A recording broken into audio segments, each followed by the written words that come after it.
Okay, hi everybody. We're back with another project. And today we are going to be making the teepee. What you will need is some water for paints later. So I'm going to move that on the other side there. You'll need some paint brushes. We'll use those later. We'll need pencils, erasers, and ruler, and possibly some scissors, always good to have on hand. So I'm going to keep these scissors here. Your packet also came with some toothpicks. There should be 5 of them. I'm going to move those aside as well. I'm actually going to put them back into this toothpick place because we'll be using that towards the end. You will have gotten a frame, a teepee frame that's already assembled. So I'm going to move that aside. You will have gotten a paper that has a tracing of the teepee and a canvas as well with the tracing. It should have holes in there, yours already. And we will be doing that a little later. So we're going to put that canvas aside as well. So we'll be working with this paper here. Just kind of roll it the opposite way so that you can get that flattened out so that it's not so curled up. So bend it, get that curl out. Now at this point, it doesn't matter if it's crinkled or not. Well, this is actually just what we're going to be doing our patterns on to start out, because what I have found out when we directly draw onto the canvas, I might be able to cut a little piece off here. What has happened in the past is students sometimes draw too hard, and once you make that mistake on the canvas, it smudges or it doesn't completely come off. Okay, so it leaves that, I don't know, white usually doesn't do very well in here, but as you can see, it leaves that mark even though I tried to erase it. So we try and do it on the paper first. And what you need to know is that the teepee generally were homes for the nomadic tribes in the Great Plains. They were made out of buffalo skin, the wooden poles that held them together. They had reed mats and canvases, sheets of bark that usually were part of the covering, but a majority of it was buffalo hides. The teepee, does have a representation. The floor represents the earth. So, you know, when the teepee is erected, it is placed directly onto the ground. The walls represent the sky, and the poles represent the trails that extended from the earth to the spirit world.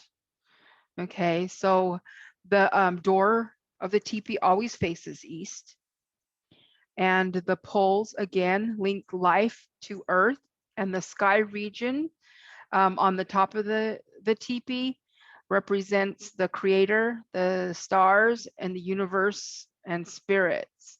And the poles that are erected upward, as you've seen in the little teepee frame that I have prepared for you, those poles carry those prayers and good energy up towards creator. So a little thing to know about teepees is that teepee, there's the T-E-E-P-E-E, there's T-E-P-E-E and T-I-P-I. And the T-I actually is a form of dwelling. It means Ti means a form of dwelling or to live. And Pi is used for living in. So you have Ti-Pi, which is a dwelling that we live in. Okay. So what we're going to do, first of all, we're going to get started. The teepee is divided into 3 different parts.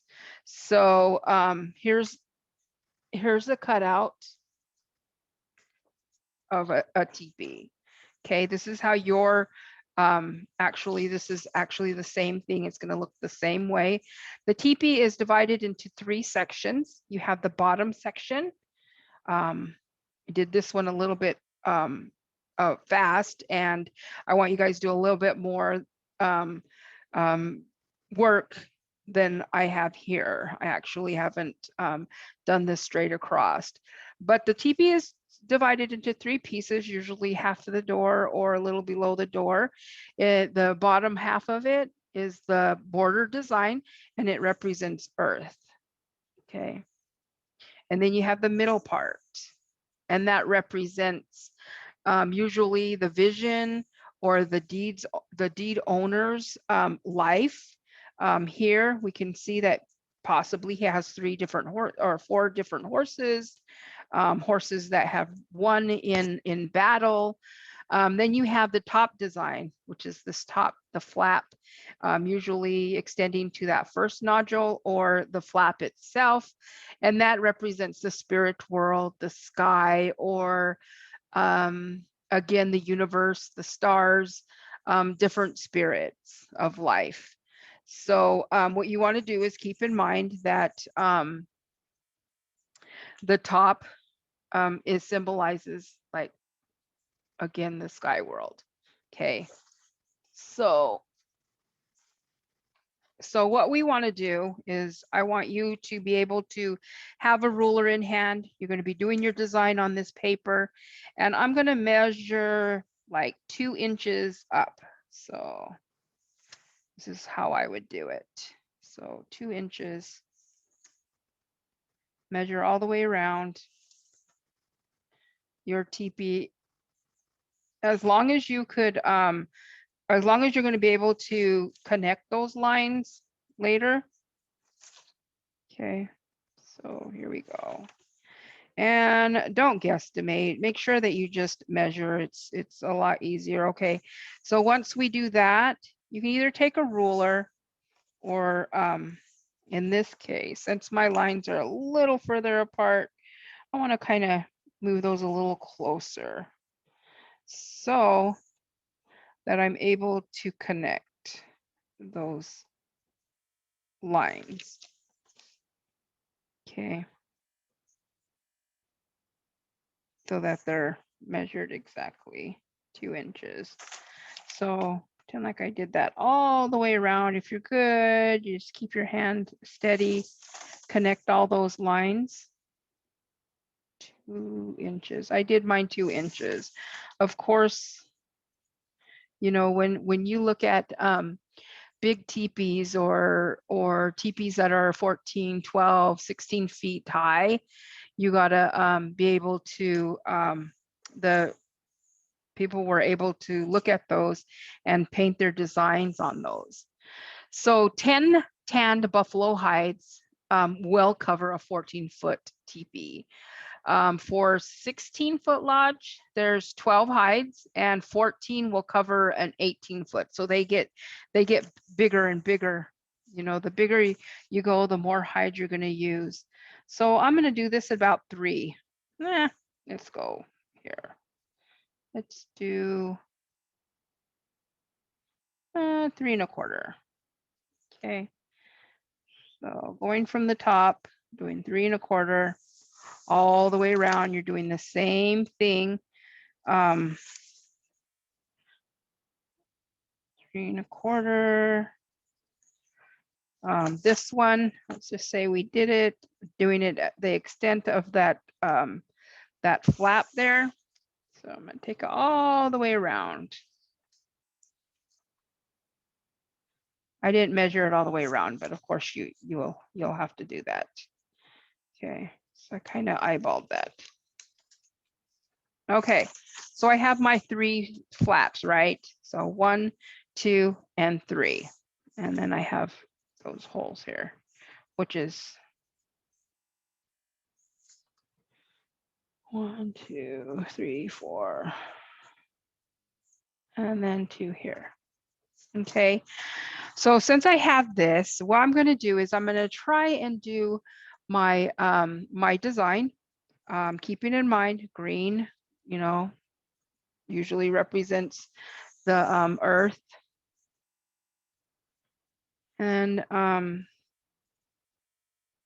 let's see. I would right now I would try and I would start doing my design. I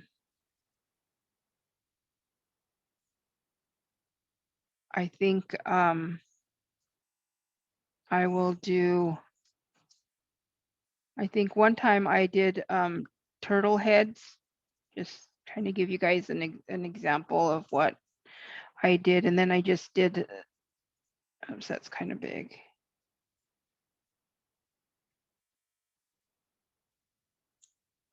And then I just connected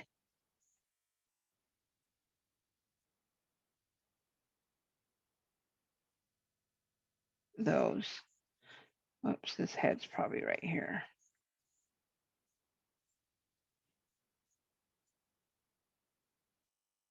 Okay, one time I did that. I did turtles all the way around. Some people will do it's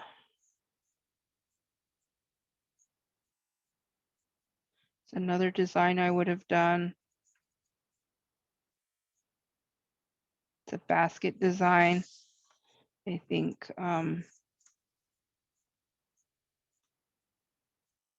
of course, if you have you know, things like hard paper, you can make stencils out of, and then just trace those instead of eyeballing your design, because you want them to be, you know, you can either stay within this frame here once you have it measured out, or you can extend it out. I can actually go upward over that, but keep my design down in below that.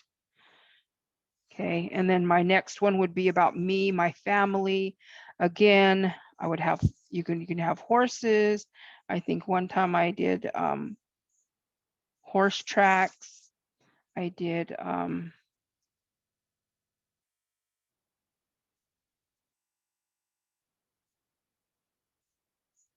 these buffalo tracks. You can do the old style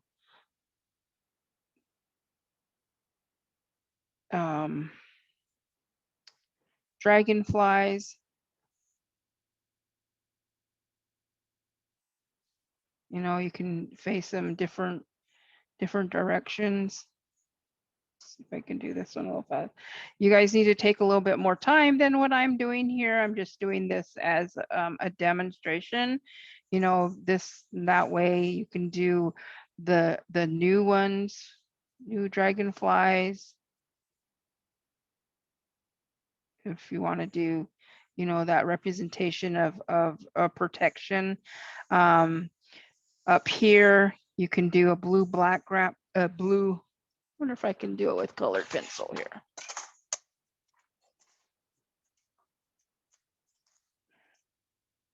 Well, those are metallics. I don't have any in hand, but I would probably do this all blue,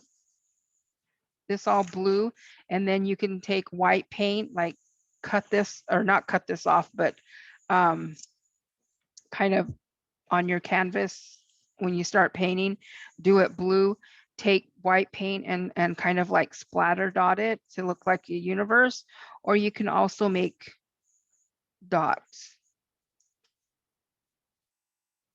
of different sizes to represent that, you know, that universe.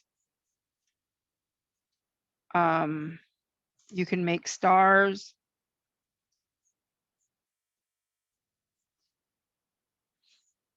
You can do dots.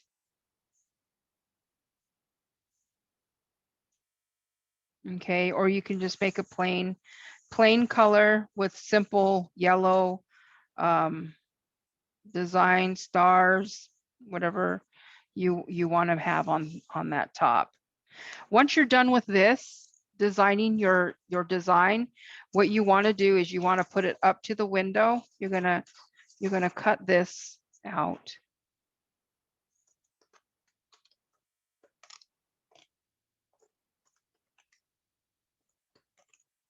I'm just gonna barely cut this, and then I'll cut this out here so that I know where I'm placing my teepee.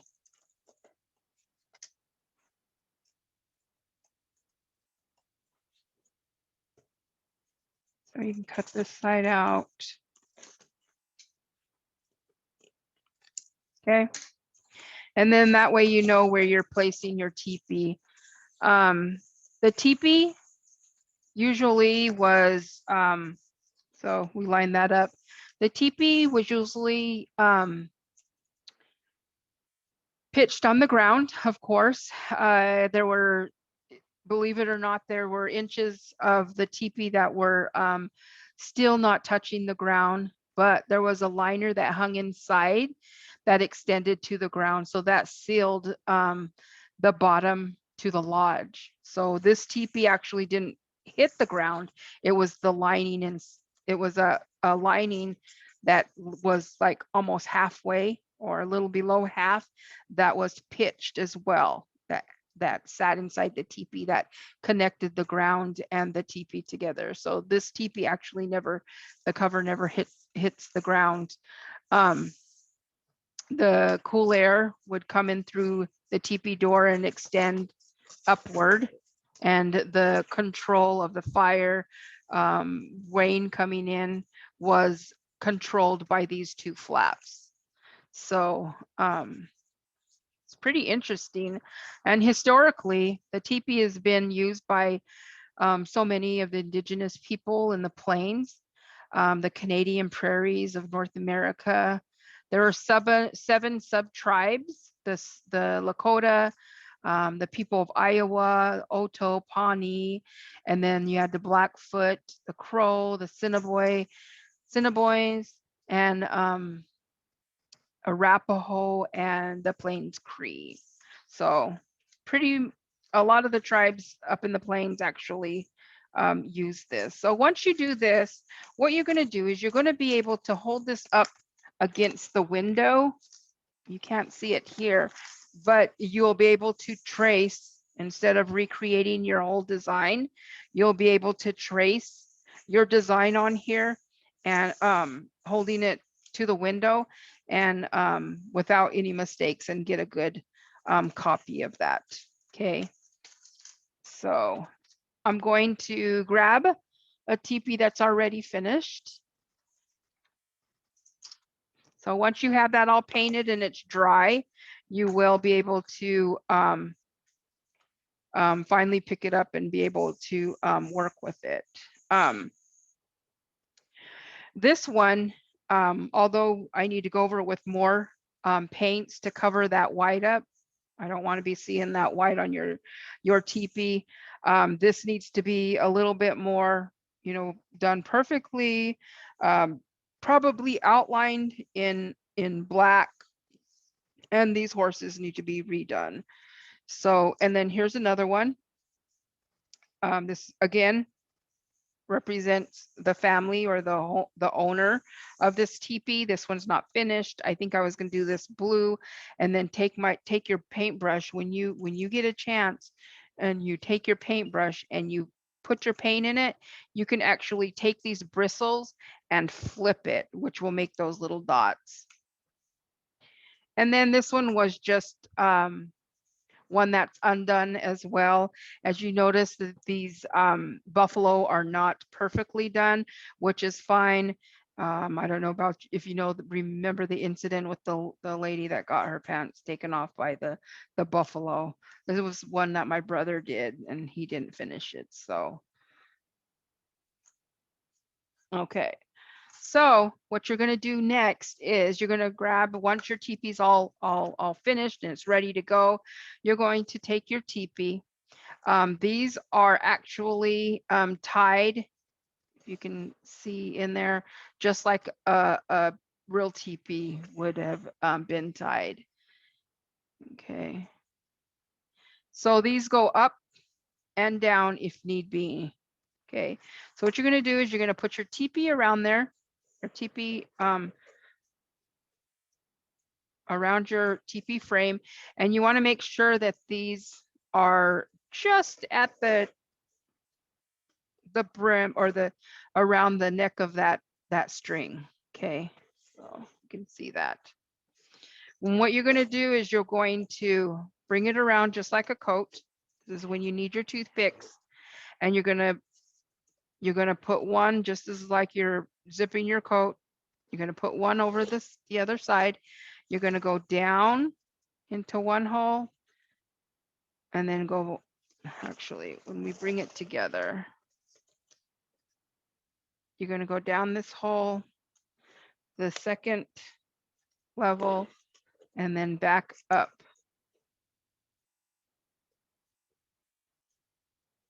Let me see if I can do it on here, this one, so you guys are able to see it. So go down one side, and then you can see that other hole on the back, and then back up through.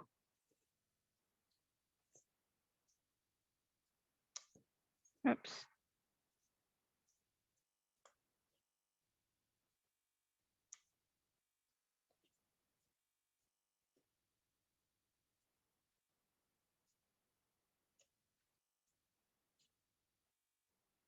Oh, come on.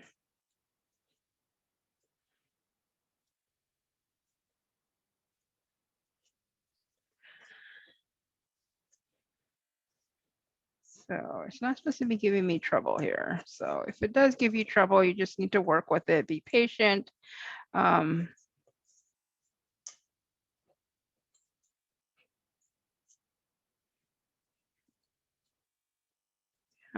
into that hole. Up.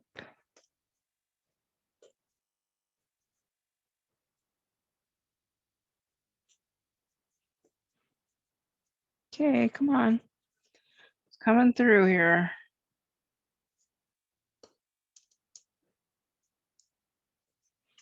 So it's okay if that breaks off.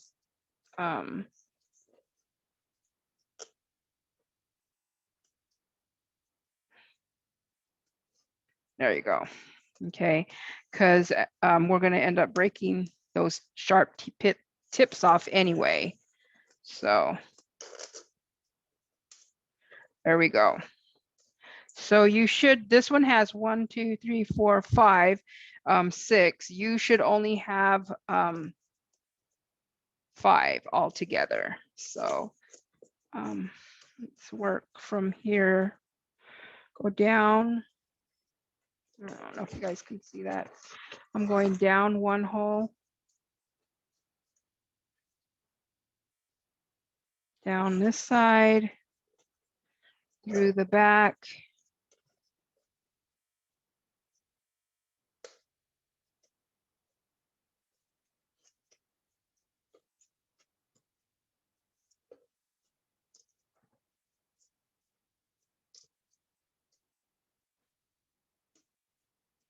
Wow, these are like some brittle toothpicks. I hope your guys's aren't as brittle. And I'm going to use this to push through.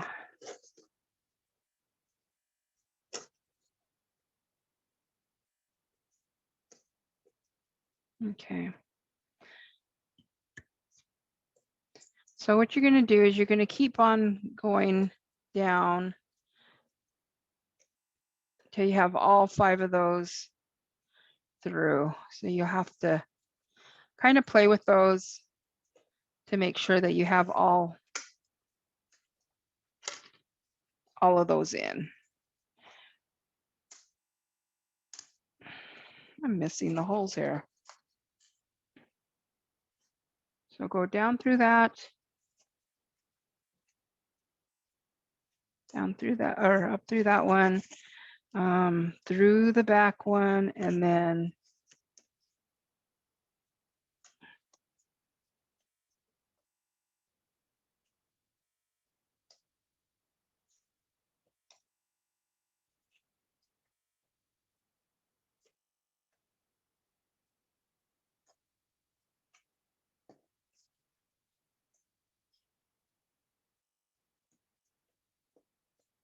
there we go.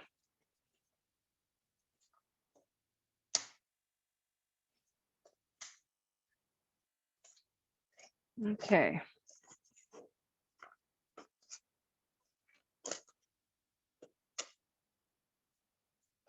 Okay, so we're just gonna keep on pushing that. And what it should look like,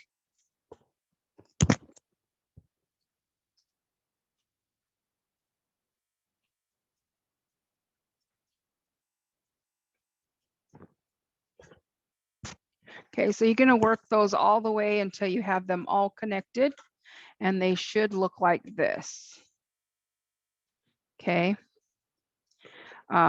They're long. What you're gonna do is you're gonna either take them, you're going to break them off.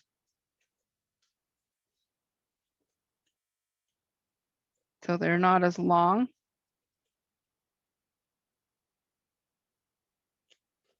And I just take my finger and break those off because they're pretty breakable here. Take those off. You can keep them short, you can keep them long, totally up to you. Okay, and we'll just discard those ends. And your teepee should be like this. Okay. And what you want to do is just make sure that when you do the frame, there is a front, which is open here. You can tell the difference, the space there. So this is the front. That's what the way the door will face. So we find the front here. Okay. And then what you want to do is you can actually take these little flaps and you can keep them at a slant if you want, or you can keep them straight. So what I'm going to do is I'm just going to press those open. Okay. You can do them at a actually do them at a slant. And you just fold those. You can see I just slanted those a little bit instead of keeping them square. Okay, so your teepee should look like this. We made these so that these actually should be pushed down to the base of the teepee or the frame. So just push yours right on down. And it should be okay. If you do have a glue gun, I would put a dot of glue there, glue it 4 directions, four up here, down here, over here, and here. Just a little tiny dot. If you have any glue dots, again, they're these glue dots. These ones come on strips. You could just take those dots off, and I would put it back here on the base, and that way it secures this from the teepee from moving upward. It'll secure it and it'll stay down onto the base. Okay. And there you have it. You guys, you have your teepee. I've had students who will put the flap on. So this last one, I would have inserted the flap. It's just a piece of cloth or buckskin or, leather. We went and put a design on there. You would put that on there while you're putting the stick on for that last one so that you have this little flap if you wanted to do that. I've also had students who have drilled holes down here and have put lamps in there and has made this teepee a lamp. So it will endure that if you wanted to do a lamp. Other than that, you guys created your teepee. The hardest part is actually doing the teepee design and then putting these toothpicks through. If your toothpicks do break and you need more, you're more than welcome to come in and get those. If not, you can also get sticks the size of toothpicks. If you have trouble with the holes being small, go ahead and make them a little bit bigger. You can always take a pencil, end of a pencil. Um, don't push too hard, but it will stretch the hole out a little bit so that you can have a little bit more, maybe make easier for you to put your toothpicks through. So I hope you guys had fun with this. Make sure you get your projects in on time, and go on my UTTC under your resources. There is information about the Tipi, about things that I have talked about. And if you have any questions, just email me, text me, and I'll get back with you with that. And I will see you next class. So thank you.